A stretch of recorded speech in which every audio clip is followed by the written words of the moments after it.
Welcome everybody to the Chess Lab. In today's video I'm going to recap the last tournament I played, the Italian Championship semifinals. So the first three players of the end leaderboard will qualify for the finals. Let's see how the tournament went. I played f4 in the first game. I was played against a 2100 FIDE. We are all FIDE rated here.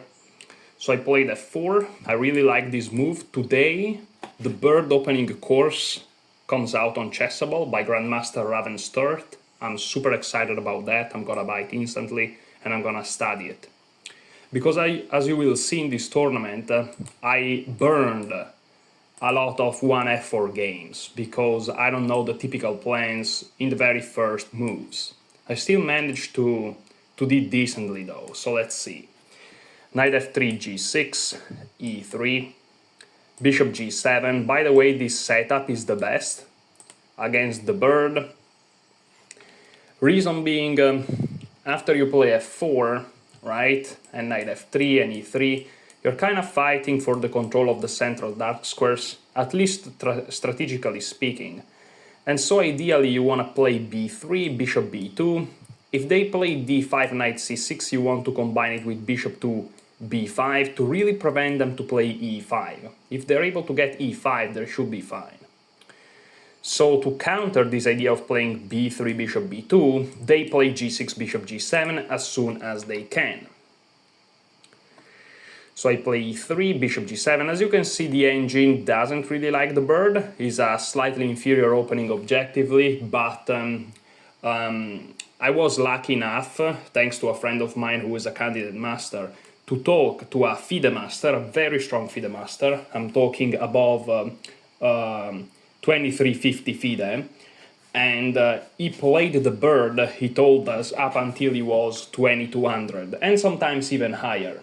It's just the only problem with the bird, concretely speaking, like in practice, even at the master level, is not that it's inferior, because humanly speaking you cannot really exploit a minus 0.3 on move 1. The problem is that it's very easy to prepare against. That's the problem this master mentioned. Let me drink some water now. Okay, it's very hot here in Italy, but I guess all over Europe, so yeah, I need to drink water. So anyways, here I play c4 because I know it's the main move, because of Raven. He talks about this in his videos, even though the course hasn't come out yet. It comes out today, the videos are still quite decent. The problem is, he says, this is very risky, you have to know very well what you're doing, and well, I don't. So here c6 was played by my opponent, which is a move that many players played against me, so this is definitely something I'm gonna check out in the course.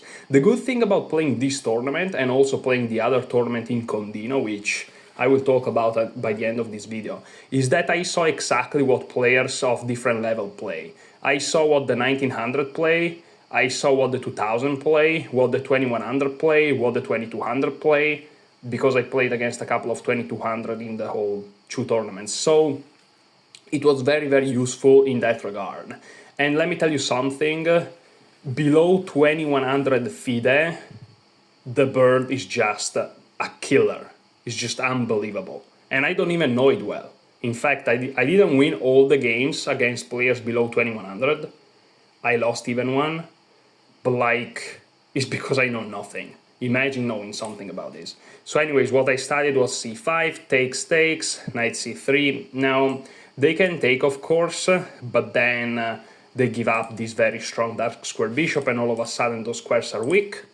So they play queen d8, now you play bishop c4, knight f6, and here you play e4. You kind of lose 2 tempi playing e3, e4, but now you have a very nice center, and you have overall a nice game. These arrows I just made are random, by the way. I don't know what I'm doing.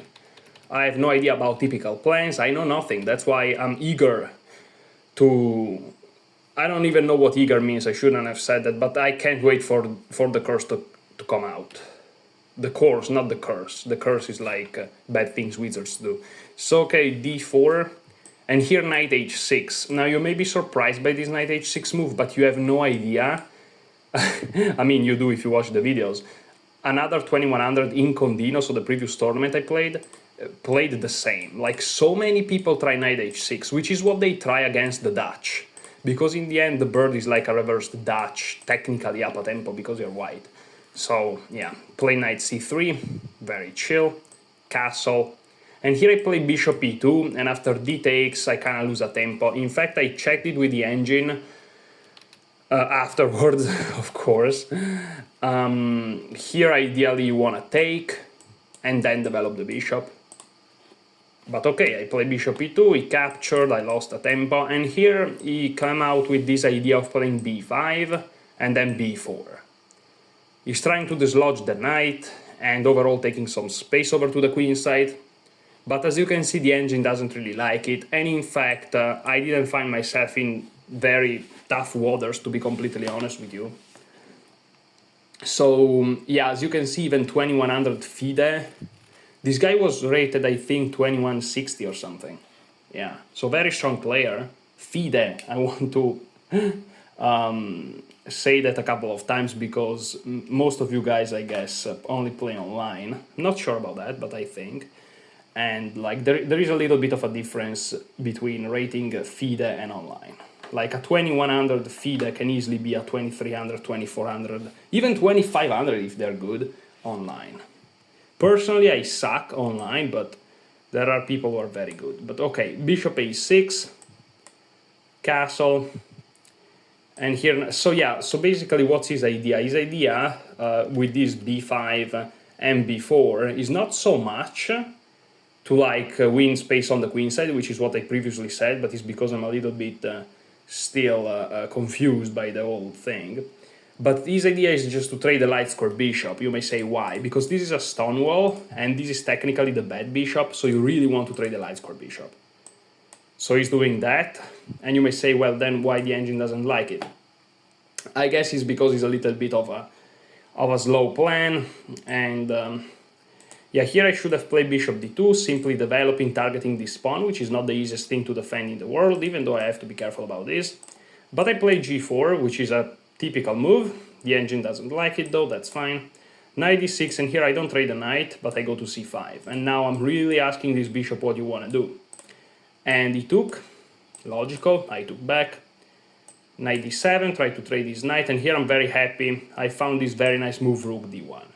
And you may say, what has rook d1 to do with knight takes? Well, if knight takes, there is pawn takes, and all of a sudden, this knight is under attack, but he's pinned. That's why I put the rook to d1. So I'm very proud of that move.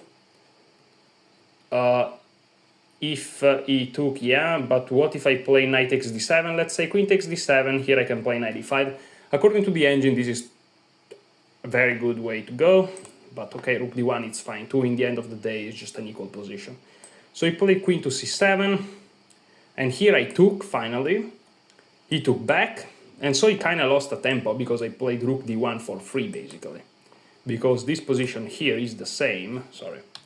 This position here is the same to this, except it's still my turn, right? It's still my turn, and my rook is on d1 though. So here I can play knight e5, which is even stronger, at least in my opinion. Because after bishop takes, d takes, this knight again, just lose.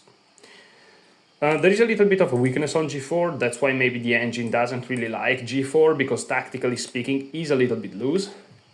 But okay, queen b7, in the game it wasn't really exploited or anything, so queen b7. Here I played queen f3, maybe queen g2 was better, but okay, I played queen f3, it's kind of alright.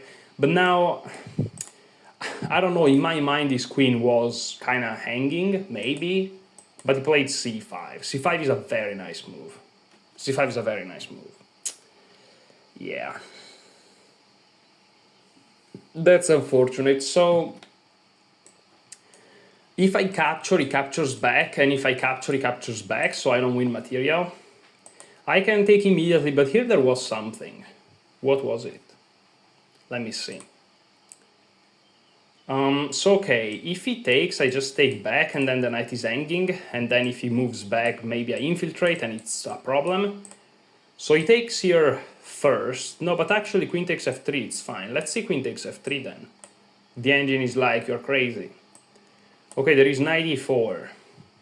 And all of a sudden the bishop is active, this pawn is hitted. What if I go here? Knight takes c5, what if I take? Rook f c8, and basically he's arguing that, yes, material I'm up a pawn, but once he moves the knight here, for example, I think that's the threat. Okay, the threat is to attack the rook, but I guess that if he gets knight to d3 in, all of a sudden there is an unbelievable amount of pressure, like unhealthy amount of pressure. So yeah, this is -3 already. This is crazy. I mean, it's not really crazy once you understand it, but okay, I took because of all these reasons. I was kind of afraid of activating his pieces. I didn't saw this variation precisely, but you kind of see that all his pieces gets active, and you don't like that. And here I played b3 to prevent c4. He captured, I captured, so I get an isolated pawn, which is not ideal. He played rook a to c8, and here instead of developing the bishop here, I realized, wait a second, this pawn is a weakness, so let me attack it. He defended it, I attacked it again. He has to take, otherwise he just loses a pawn, and then I have a pass pawn on the queen side, unmatched with any other counterplay. Rook takes, this is you know, he's under pressure, rook f to d8. And here I just took, winning a tempo on the rook. I'm yawning. I played 16 rounds in a row, you know. The first tournament plus the second, 7 rounds, 9, 16 rounds in a row, with no breaks in between, so my mind still hurts a little bit. He played rook c3, a very active move, and I'm up a pawn technically, but he is too active. I really can do nothing. I tried rook b5 to defend.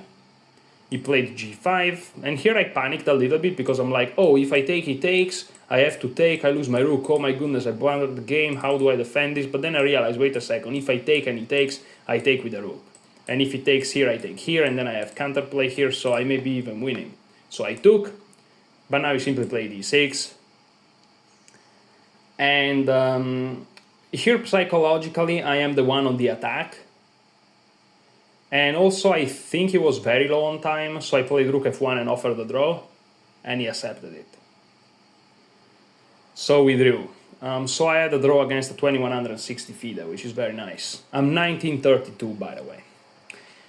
So that was very good for me. Now, it's not that I asked him to draw just because he has higher rated.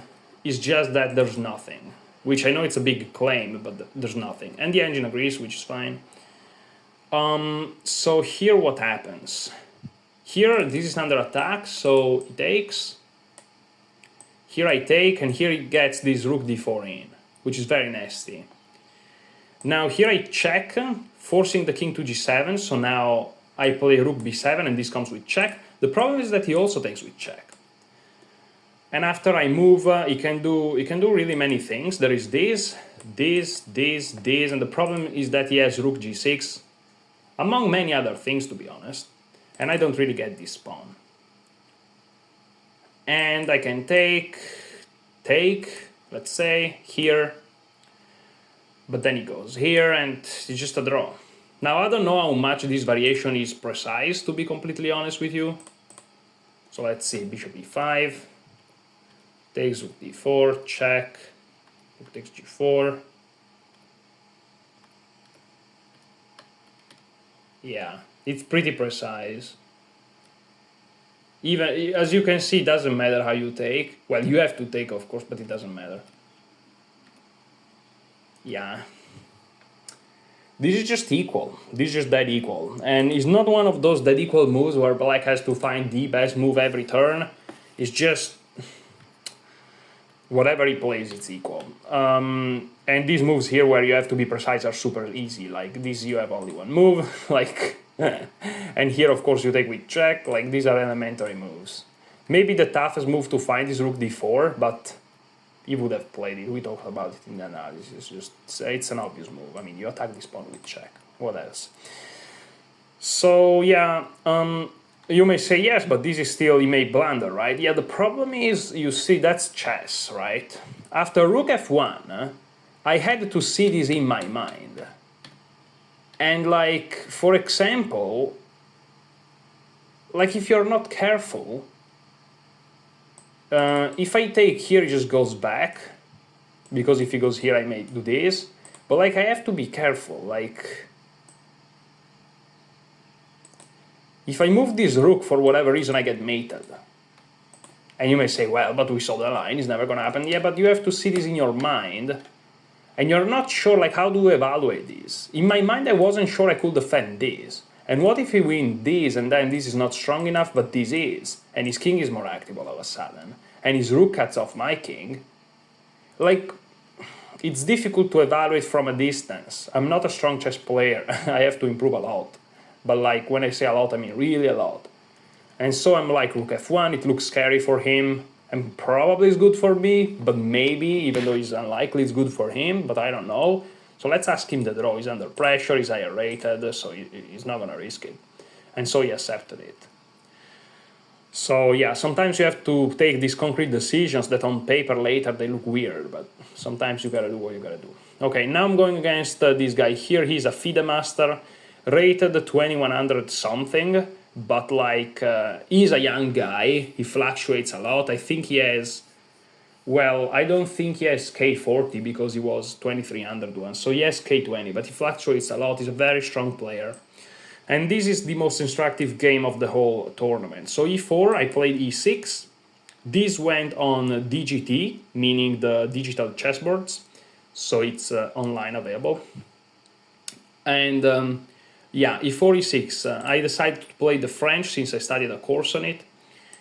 My opponent played d4, I played d5, knight c3, and here bishop e7. Usually here people play either knight f6 or bishop b4. Bishop b4 is the absolute main line, but bishop e7 is what's recommended in the course. And here there is a crazy line that goes e5, c5, queen to g4, g5. And from there things gets crazy. However, my opponent decided to play knight to f3, which is a little bit more of a calmer line, but is very, very logical. I mean, you're just developing a piece. I play knight f6, and here there is e5, of course, but now queen g4 is no longer available. So you're trying to hope that he plays knight f3 to avoid those crazy lines. And it's not that you hope to prevent queen g4 because queen g4 is better for white or anything. I mean, if you follow the theory the right way, you're gonna equalize. It's just very, very complex, and, you know, these are more human positions. He played bishop d3, I played c5. This is still theory for me. Here I was really hoping he captured on c5, but he captured on d5. Because if he captures on c5, here we basically transpose in a line that I studied extremely well. We reach this endgame. This pawn is under attack, he has to play king e2, and here you want this bishop out of this diagonal, so you play knight d7 with the idea knight f6. And this is just a beautiful endgame. I studied it really a lot. And yeah, I really hope we enter this. I really like this from the black side. I think that unless white is extremely precise, black may even have the upper hand. It doesn't look this way right now, but the conformation of pieces actually is very good for black, at least in my opinion. So he played d takes d5 instead, which is better, of course. I played d takes d5, he played d takes c5, I castled, he played h3, and okay, here, I mean, what's going on? He wins a pawn, right, and I get an isolated pawn. The problem is this pawn will never be able to be defended. If he defended with b4, well, a5 here, right, and if he plays a3, I just take. There are lines where you can even play b6, and like, if they take, even attacking one of your pieces, you have like bishop takes, so threatening to take this with check and a fork, like, there are crazy lines. So he plays h3 to prevent bishop g4, which would be extremely active. I play knight b2 d7 to regain the pawn with the knight, and here he castle and I play knight takes c5. And here he plays rook e1, so that's all very logical. He played extremely well. Like, he didn't make mistakes the whole game. He won, of course. I mean, of course. The next move will give you why he won, but... yeah. So here I played knight takes d3, and this is the blunder of the game. And you may say a blunder? The engine says nothing. Okay, but this is the blunder of the game. Now, what was my thinking? You play knight d7, knight takes c5 to take with the knight. Why? Because you want to get rid of the light square bishop, which in the French defense is the main attacker for white. Now, I did it, and it looks amazing. But there is a problem. This is not true. We are not in the French defense. This is not the French defense. Now you may be saying you're crazy. e4, e6. What do you mean you're not in the French defense? Well, e6 is the move that will lead to the French defense, but because of this bishop e7 thing, which I studied but apparently I didn't truly understand, we can get to these positions with the isolated pawn, right? And these are not French structures. Like, usually you get the d5, e6 against d4, e5. This is a French defense. And in this structure, then you want to go for the idea of trading the light square bishop somehow. Ideally with your light square bishop, by the way, not for a knight, because this is the best piece and this is the worst in these structures here. So you really want to trade it. But here, again, he told me after the game, because I asked him, because I was thinking about all these things even here in the game, but I wasn't really sure. So I'm like, okay, I'm gonna take it. It may be a mistake, even though I saw the position after queen takes d3. Even if you don't consider strategy concepts, like this is amazing for white. All these pieces are out, the queen cannot be attacked, this bishop is coming out very easily, like it's just amazing.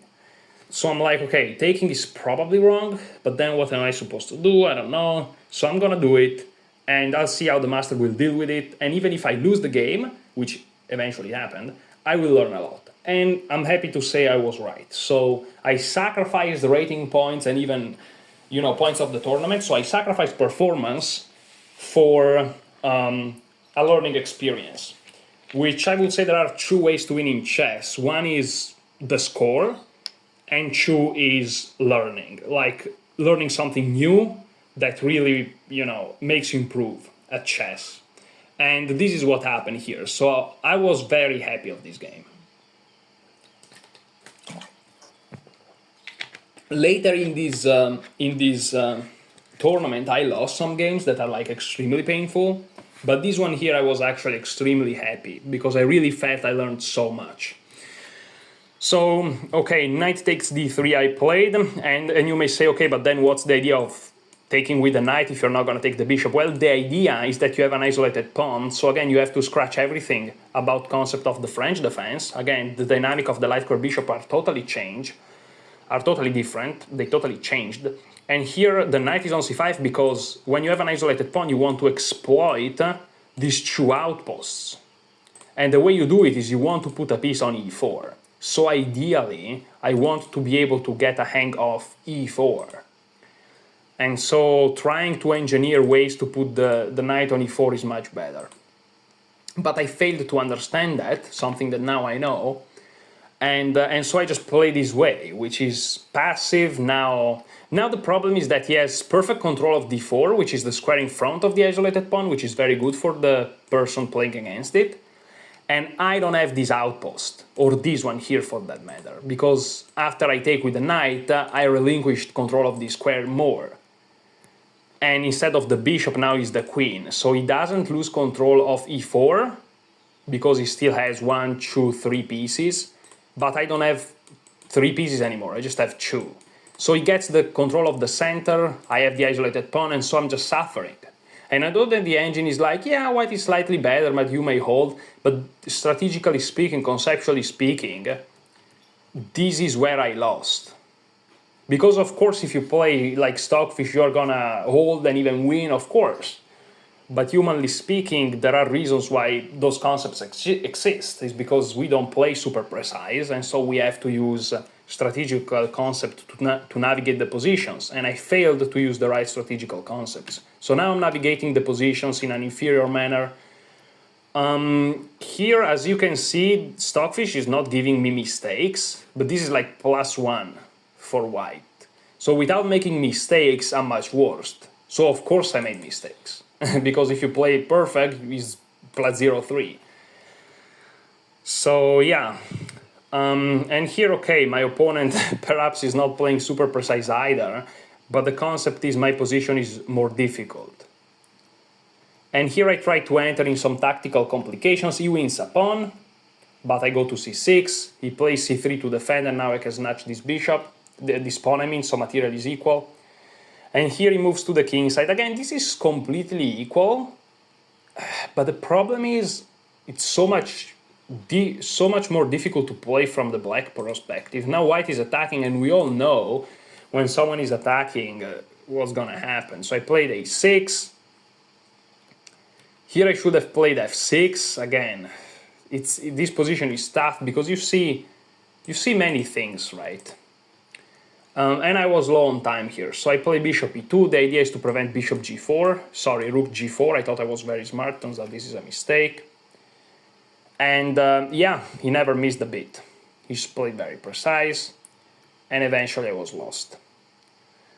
So I basically found myself in a very difficult position to play because I completely misjudged that concept in the opening. I mean, this is just terrible. I tried to trade queens, and here I saw this, but here I thought, okay, it's gonna take, and maybe I survive, and I forgot that there is queen h8. Here I resigned, because after I go to f7, there is queen g6 mate, since this is like a border. I saw the idea queen h8 after the sacrifice of the rook, like, much before. Like, here I saw it. But for some reasons, after a move, I forget it. And this is what happens when you're under pressure on the board, because he's attacking me, and also on the clock, because I was low on time. And when you're under pressure, both on the board and on the clock, you're gonna make these stupid, silly mistakes. But even if I didn't do that, like even if I played the best move according to the engine, queen d7, I'm still getting smoked. And perhaps this is humanly a little bit more difficult to find for white, but still, it's winning according to the engine for white. So I lost this game, but again, I learned a lot, and that's how it is. So now I'm playing against a 2000, and this was extremely painful. So I play f4, d5, knight f3, g6, e3, bishop g7, c4, c6. So this is basically like the first game. This is the first game, and this is the third. So these guys are both, well, the first guy is 2100 and 60, and this guy is like 2080 or 70, but high 2000s. And yeah, as you can see, those guys kind of play like that against the bird. So that's pretty cool. d4, knight f6, knight c3, castle. This is very useful for me because I'm going to prepare, like I may not study the full bird course when it comes out, but I'll definitely check those lines that were played the most against me.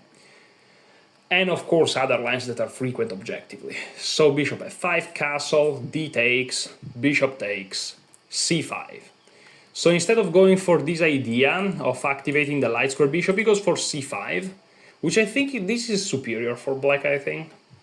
And here I play queen b3, which is an inaccuracy. I should have captured. But okay, I really didn't like this structure, not necessarily because it's objectively bad, it's that I have no idea how to evaluate it. Like, I'll be honest, I don't know.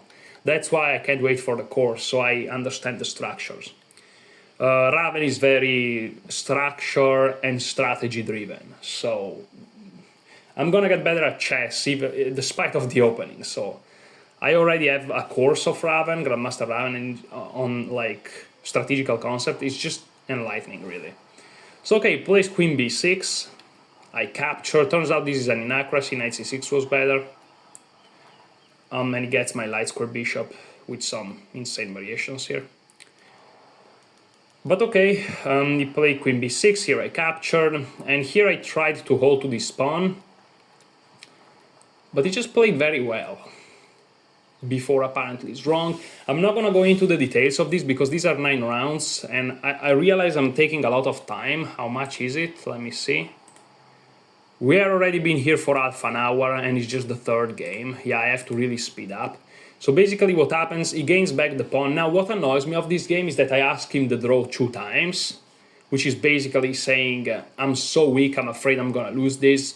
and so please give me a draw. Which is so dumb and humiliating for me, it's just unbelievable. So I play this extremely dumb. We trade pawns, he gets the 2 bishops. He's doing the right thing to push for something more than a draw, but he's objectively completely equal. And here I play the dumbass move.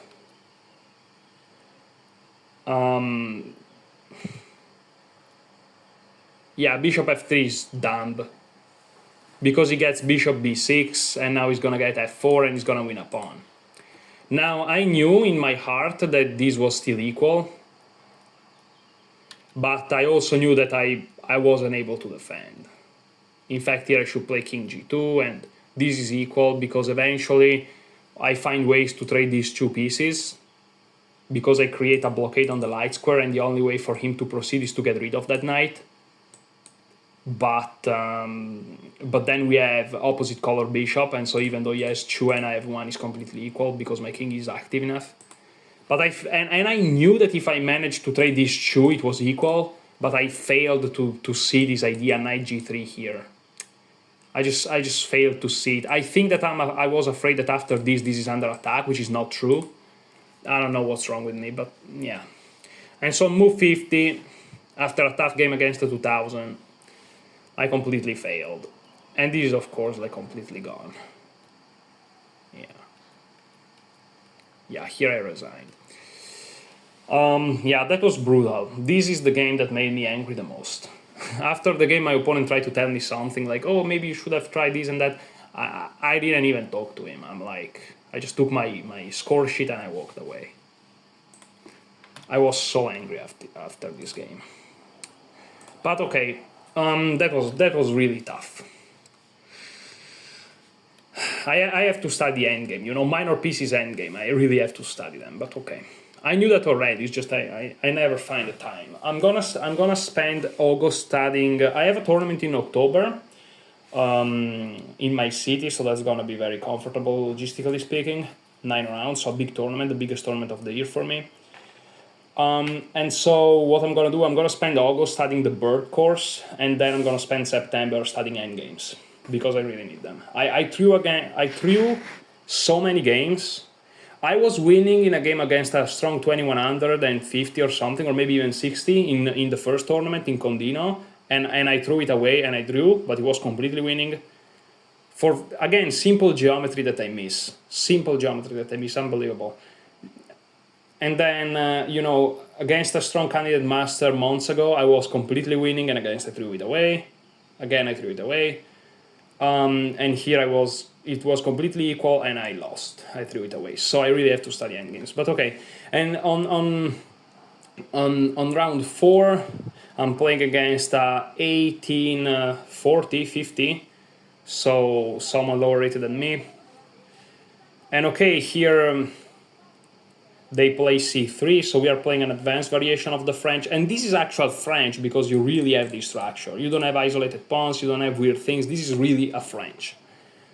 And so here I play queen b6, bishop d7, bishop b5. It's a little bit of a convoluted idea, but you just trade the light square bishop against. This is all theory for me. This is all theory. And here she played a3.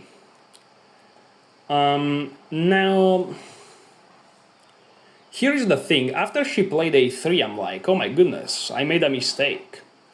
Because I remembered in my lines that here is my turn, and I have bishop b4. But after a3, I don't have it, so I'm like, I played my preparation, but like, I'm down a tempo. So maybe I missed something. So I just play bishop e7, which is the best move. Now it turns out that in this position, this is exactly what I had in my studies. Like, I didn't make mistakes in my preparation, I played this perfectly, except the author of the course doesn't consider a3. Which is like, he considered like 8 variations, rook here, rook here, rook here, rook here, and in all of these, even these, and in all of these variations, almost, I get bishop b4. And he never considered a3, which just disallows it. Unbelievable. But okay, after a3, bishop e7, we just get a game of chess. She got some game here on the queen side, but there's really nothing. Yeah, I was psychologically a little bit disappointed, but it's because I was convinced I was wrong, but it turns out I wasn't. B6, knight e7. There are some lines where I take here first, but then I'm under like heavy pressure. If this knight moves, which it has to, I'm basically getting murdered. So because of these reasons, and if rook takes, there is this and it saves. But, you know, that was scary, so I play knight c2 e7, which, I mean, it's fine. The idea is that you keep the f file closed, right? So this doesn't come with tempo, that's the point. With the f file closed, I have no worries on the queen's on the king side here. So she took and she played g4. I mean, g4 looks scary because now the f file gets open, but now it's a little bit different. Because there are no there is no, I don't know how to say it in English, but you can't really, you don't have the basis for this attack. So here I should have played h6 apparently, but I play knight g6. But even with an inaccuracy, as you can see, black is still slightly better. Which humanly it's equal, but it just means that white has nothing. Queen f2, rook c7, h4, f6. Yeah, f6 is not very precise, I should have played h5. But here, I mean, you can't just take here, so I don't know. Engine. So f6, h5, knight f8. And as you can see, I mean, e takes f6, I was kind of happy to see this because this knight is dominated, but she played queen h4 first, which allows me to play h6, and now everything is closed. If she captures here, I just do this, and then this or this even, and all of a sudden I may be the one attacking. So knight e1, the idea is to route this knight to f4 to target those pawns. The problem is it just doesn't work because this knight is a hero. So I have a blockade on the dark squares, I control the only open file, and I know it sounds crazy, but here black is much better, as you can see from the evaluation. Here I found this very nice move, rook c1. It's not really difficult to find. If she takes, of course, there is this fork.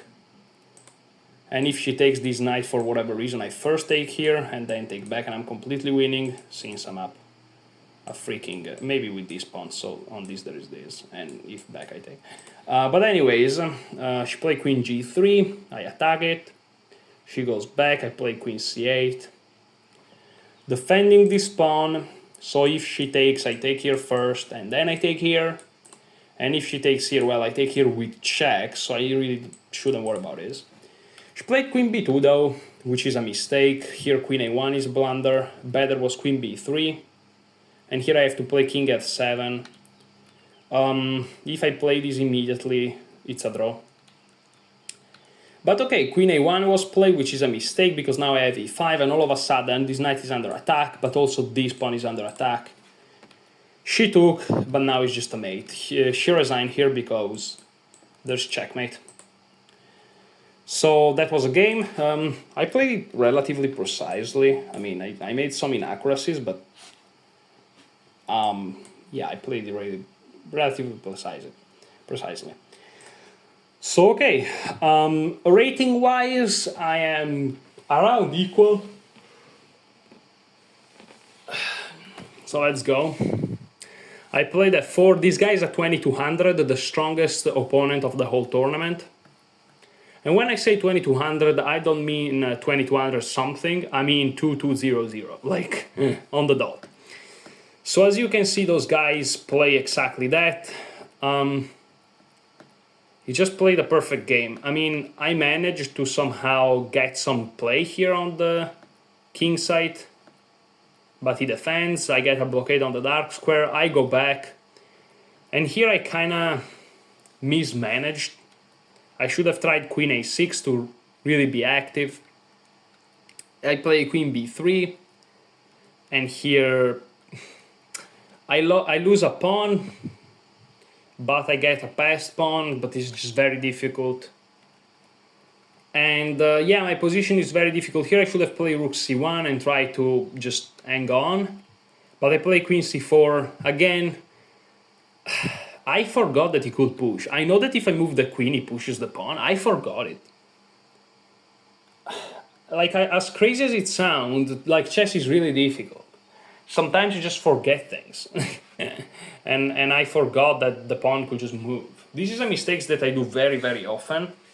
I evaluate correctly that there are certain concepts in the game, like the concept that if I move the queen, he pushes the passed pawn. Like, I know that.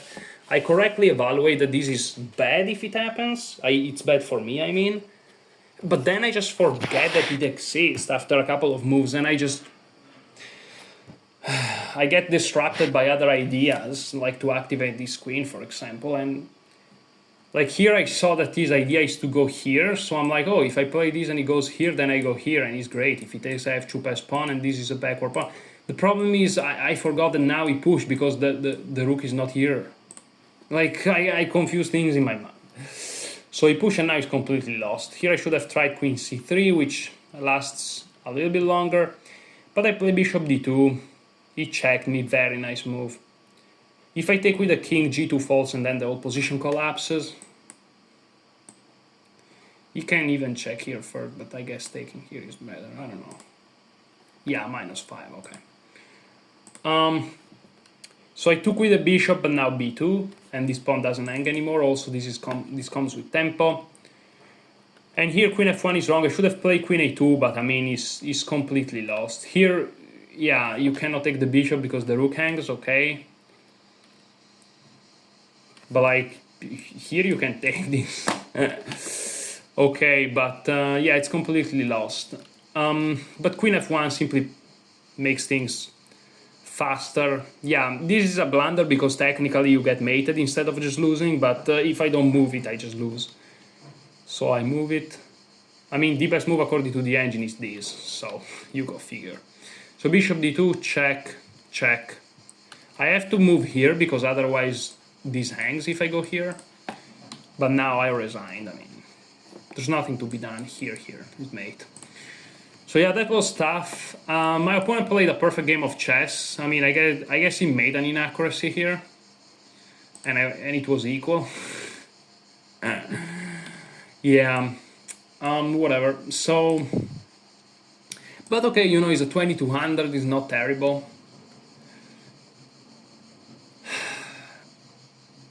Now this guy here is a 1800, 1840, 50. So he's lower rated than me. I played the Dutch. And immediately, this is the game I was tired the most. Like here, for example, after b3, I played e5. I wasn't expecting bishop a3. But once you see it, it's quite nice. I played e4, rook c1. Bishop e6 is a mistake. And here I'm just worst. And I'm just worst. I'm going very fast because, to be honest, like, this is too painful to watch. This is really painful. I'm not even trying to, like, you know, not show game I lose. It's just, this is like, no, I lost this game. He outplayed me completely in all aspect of the game. It's just painful. I mean, truth be told, here he kind of lost the hang of it. I mean, bishop b2 is wrong, because you should be more incisive in the center immediately. And all of a sudden I get an outpost. The problem is I played a very bad move here, h5. So here, to give you a little bit of a context, his idea is to go here, and he's just threatening this. So this will eventually fall, but this means that this will open up. So playing the h5, oh my goodness, well, yeah, this is where I resigned. But like, the concept is, after this opens up, queen g6 will win this pawn with counterplay. So I just failed to realize this. I mean, once at one of these points I realized that he had queen g6, but it was too late. And now any resemblance of advantage is gone. Now e4 is a mistake apparently. I should have played this, which is good. and I completely failed to realize this, and this was actually winning for me. Wow. I completely failed to realize this. Yeah, queen f6 is wrong because of e5. He played very actively, very well.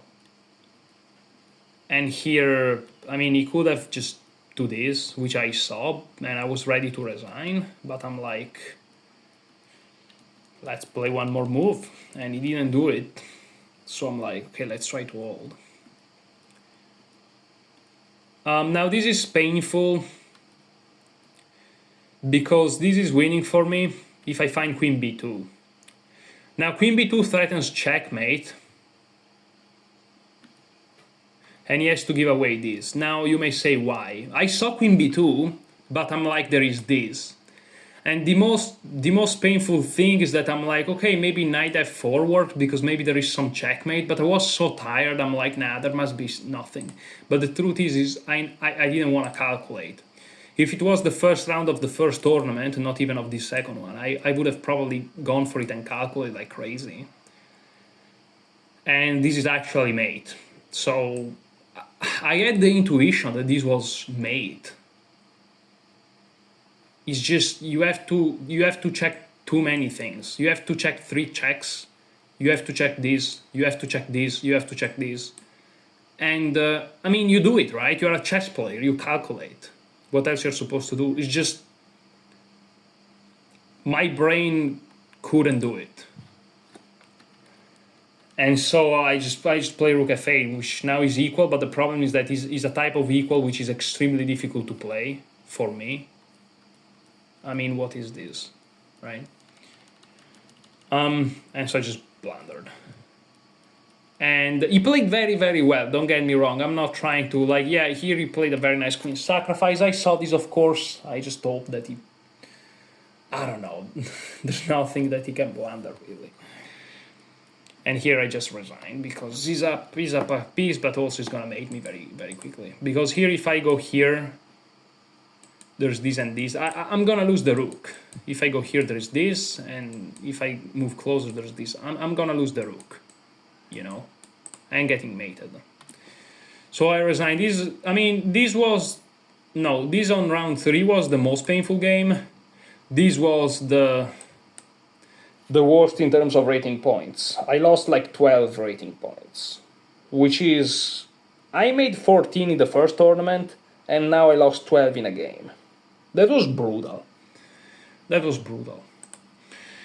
But okay, let's keep going. So this is round number 7. I played f4. This guy was rated. So I think this was a woman, and she was rated 2000 something, 2040, 50. So higher rated. So as you can see, she didn't play g6 immediately, so I managed to play bishop b2. So it's a little bit different from the other games. Yeah, and here I play bishop e2, she plays knight c6. I would love to play bishop b5 on knight c6, but now I already play bishop e2, so I'm not gonna lose tempi. And here, I'm trying to win a pawn. Here there are some absolutely crazy tactics, like castle, like if she takes here, if I take with the rook, there are ideas of bishop takes, but I have like knight takes f7. I don't even know if it works. I guess it does. Yeah, knight takes f7, okay. So she castles, here knight a3, c5. Again, if she takes here, I have ideas like going here, here, here, here, here, here, attack the queen and then take this and I'm better. So she plays c5, but now I defend the knight, so this doesn't work. Because, well, that's now defended. Also, the queen is hanging, so this wouldn't work because of this, most likely. So queen c7, bishop back to c1. I don't know, I like the bishop more to d2, here it looks pretty dead. Also this controls this pawn, you never know. Knight e5, queen e1, preventing the knight to jump in, f6, I go back. And here she got greedy, she captured the pawn. And I was very surprised because, I mean, this just wins the queen. If she moves the queen, which is under attack, there is no check, I win the bishop. So she has to give it away. And this is very painful. Again, I would love to spend hours analyzing this, but I'm still a little bit not tired in the sense that I'm sleepy or something. It's just I'm depleted of energy. It's gonna take some days for me to fully recover. Multiple days of not playing chess. I'm gonna study it, but I'm not gonna play it. It's gonna be much more chill. So yeah, this is very painful because here I repeated positions, and so she said I offered a draw and I accepted it because I wanted to repeat positions. The problem is in this position here after king g7, which is the same position we repeated, I couldn't find a win, and the move that wins is a super simple move because it's a very forcing move. It's rook c7.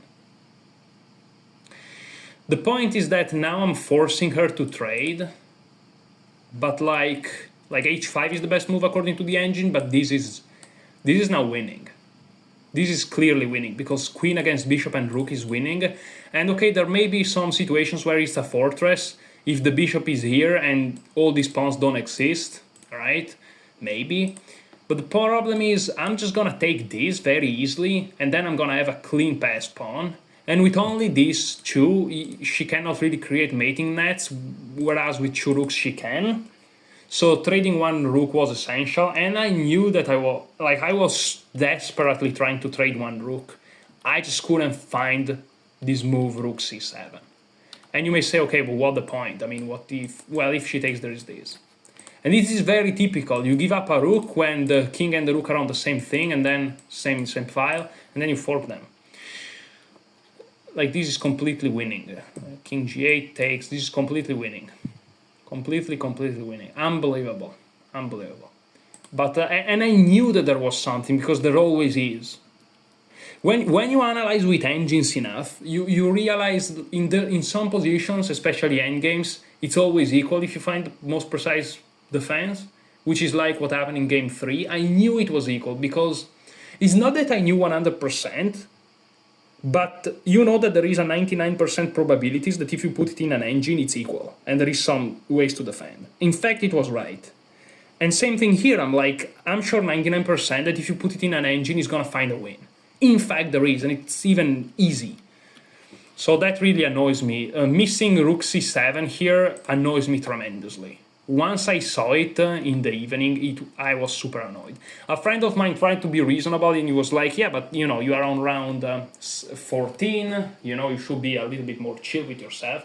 And he's objectively right, but I don't care. I like to be brutal with myself. So let's keep going. So, okay, this was a 2100, 2185, the second stronger player that I faced. But he was performing really bad. He was having a very bad tournament. He lost after this tournament 144 rating points. FIDE. Yeah. It's brutal, man. Chess is brutal. So b3 f5. Again, I'm gonna go fast. So here, the best idea is to play d5 to activate the bishop here. But I mean, I was completely gone, out of my mind. I just put it on g7, but now it doesn't make sense. That's the whole point of bishop takes. So now I have dead pieces, white is just better. Don't ask me why I play king h8. I mean, I was trying to... listen, I was trying to do this, okay? Which doesn't make sense, but... unbelievably tired, you have no idea. And here, I'm just suffering. Here he plays b5, things opens up.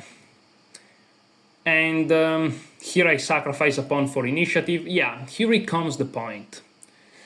Here comes the point. So after this move, so here I was debating whether or not to take, because after take, it looks like he's just up a pawn, he has a strong passed pawn, it's gonna be fine. However, in that position, I found a beautiful move. So you probably already saw it, but I'll ask you to find it. So I took. Takes. Now, truth be told, if he takes with the bishop, he's completely winning. but he's a little bit counterintuitive because you get spinned, but he's completely winning. However, he captured with a queen, which is a blunder. And the reason it's a blunder is because I have a defensive resource, which is quite crazy. And I had to see it from the distance. I had to see it from here. But yeah, I managed to see it. You probably already saw it in the notes, but if you haven't, well, feel free to stop the video or wait until I drink my sip of water and try to find the best move for black that saves the game. It's a draw, it's not even a win, but it saves the game.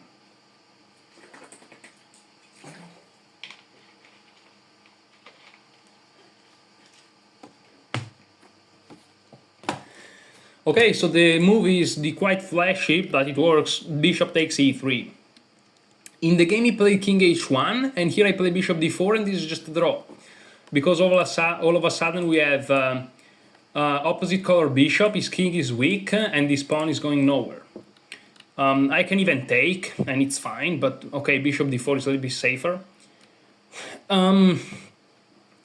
Yeah, what happened if he takes, right? If he takes, I have queen takes e3, and yeah, he's actually lost. I thought it was a draw, he's actually lost, unbelievable. Because if he goes here, queen d3, I thought it was a draw, but it actually wins. Because I will win his rook with check, and then I'm up an exchange. Eventually. And you may say, what if king h1? Well, that's what you have to see. You win a rook, or you may say, what if they take? This is the most critical line. Well, this is actually checkmate. And I had to see this from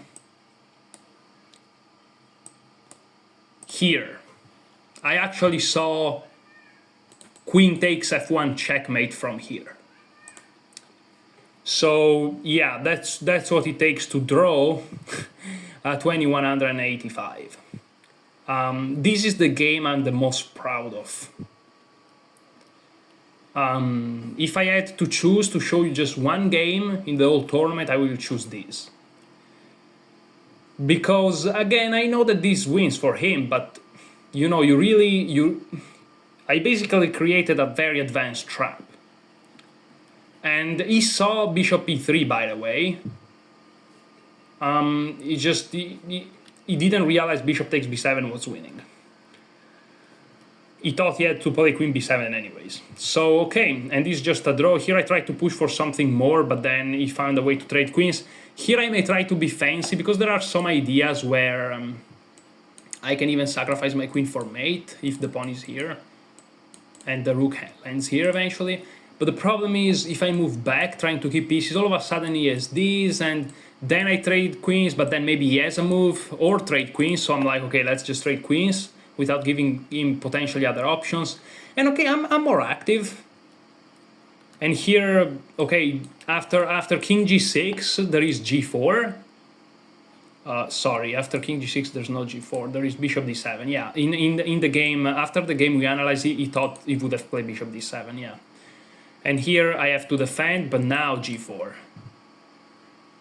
And if I push, he gets this amazing square, and if I take, he just takes, and now there is no mating net anymore, and it's just dead equal because of the opposite color bishops once again. But maybe king g6 would have been a little bit more resilient. I mean, he has to find this very precise bishop d7, which he would have. But, you know, concretely speaking, you want to make it as difficult as you can. But I play king f6, which gives the very easy bishop e4. And now I'm actually risking to lose the game here, so I have to play this. And now I I offer the draw. I'm like, I offer the draw, and he accepted immediately.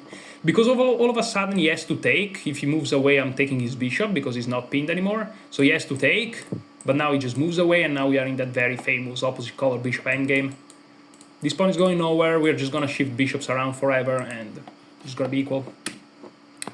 So thanks to this crazy bishop takes e3 check, I managed to save this game against the 2185. My friends were impressed because they were like, what? Yeah, I won this game. Spoiler.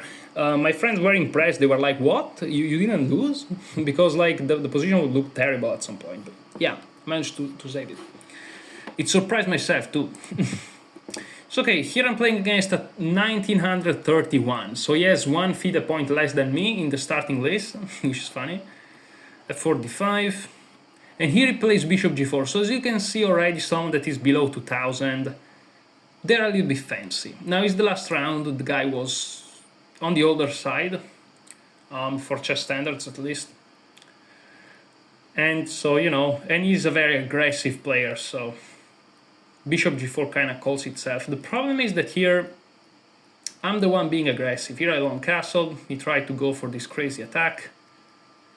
He can't really never play c5, because let's say that he gets 2 moves in a row, right? You may say, well, of course I play c5, c4 and I win your bishop, which is trapped. No, I take. And you may say, what, are you crazy? Yeah, no, you are crazy. So he has to waste tempi, but this is enough for me. And now I have the initiative. And I have the initiative. And here I'm just better. Now this position looks crazy, because it looks like he has crazy attack. But not really. Not really. Bishop a3. Yeah, so I can take. However, then he gets perpetuals. At least, but I was afraid of king c7 actually, to get checkmate me. It's probably illogical, irrational, I mean, but you never know. So I just play king c2 and all of a sudden these 2 pieces are hanging. He moved back, but now I simplify and I'm up a pawn, because I won a pawn in the beginning. I play knight f4, very nice move. If he takes here, I get a favorable exchange. Because the problem is, if he takes here, I take here. These are now all 3 connected passed pawns. So that's crazy. So he has to waste a tempo knight f8. Now we close there. I go here to play c4, otherwise this would hang. And okay, we didn't play super precise, but as you can see, the evaluation is almost always in my favor. Here I kind of lost the hang of it. He should have found rook f5. I mean, we just simplify. But okay, this is, I mean, with absolute best play, black ends up being down a pawn. So the engine, of course, goes into it, but humanly speaking, is kind of scary. And here again, we played, I mean, don't ask me why king c2 is better than king b1, because I have no clue. But he has no clue either, so rook b2 is a blunder, fine. I thought it was an amazing move. Of course, allowing this is best. I kind of saw something similar in the game, but and here finally I found the best way to go. So here I play d6. If he just goes here, for example, I just push this pawn and I win the game. So he has to block it, but now I have this move, which is very nice. And here I'm just getting here and here. After he goes here, right? So he tried to stop me, but now I have knight f4. He goes back and now I win a pawn. And now these are 2 passed pawns. Yeah, here there was this idea to just sack, but this is a winning endgame. So he didn't do it. He did it here though, because if he doesn't, what is he gonna do? I'm just gonna push. So he tried this again, the engine is like, no, that's not good, you have to keep pieces on the board. Yeah, but what do you do against this? Like, the engine is like, yeah, this is best, but humanly speaking, you're never gonna allow this, ever. From the black perspective, of course. From white, you will love this. And so he tried this idea, but it doesn't work. Here, if he takes, I push, and there is no way to stop the pawn. He can win a second, but I'm just gonna promote. Or he gives away the rook, but then it's easily winning. And here, okay, here he moved the king, and I just simplify into a winning endgame. This is a winning endgame. Rook and pawn endgames, I kind of know them better than minor pieces endgame. So I was confident I could win this. And okay, I took my time, but eventually he resigned here. Because after he checked me, I go here. And if he check me again, if he doesn't check me again, I just have mate, the king cannot move. If he check me again, I just take here, and mate is unstoppable. Probably the engine will suggest something like that, and then is mate. So, yeah, he resigned here, and I won. I won this last game, and I made 10 rating points just for this game. So, I was losing 3 rating points before this game, but since I won this, I managed to end this tournament in a positive score. So, this is the tournament, as you can see. This is the rating of my opponents. Some games were painful, some games were less painful, some games were, you know, enjoyable. This last game made me proud. The game I saved against the 2180 made me really proud. And overall, I made 7 rating points. Now, this is the first tournament I played, Condino. I played this 2 tournaments one after the other, 16 rounds total in a row, with 1 double round in a day. Now you have to multiply 0.70 for 20, which is 14. So I made 14 in this tournament. This is me. I made 7 here, which is a total of 21. And so since I made 21.2 technically, but it gets rounded to the closest, so 21. 21, this is my current rating. And so you have to do 1932 plus 21, which is 1953. And so 1953 is going to be my new rating, which is now in the second half of the 1900s, which is getting closer and closer to the 2000, which would be national candidate master. I will become a candidate master here in Italy if I get to 2000. To become a FIDE candidate master, you have to get to 2200, which is national master here in Italy. But to become candidate master here, which is CM, you know, they put CM in on your title, which is, you know, it's pretty cool. I'm getting closer. So I'm very happy about that. That was it. Thank you so much for watching. Enjoy your chess.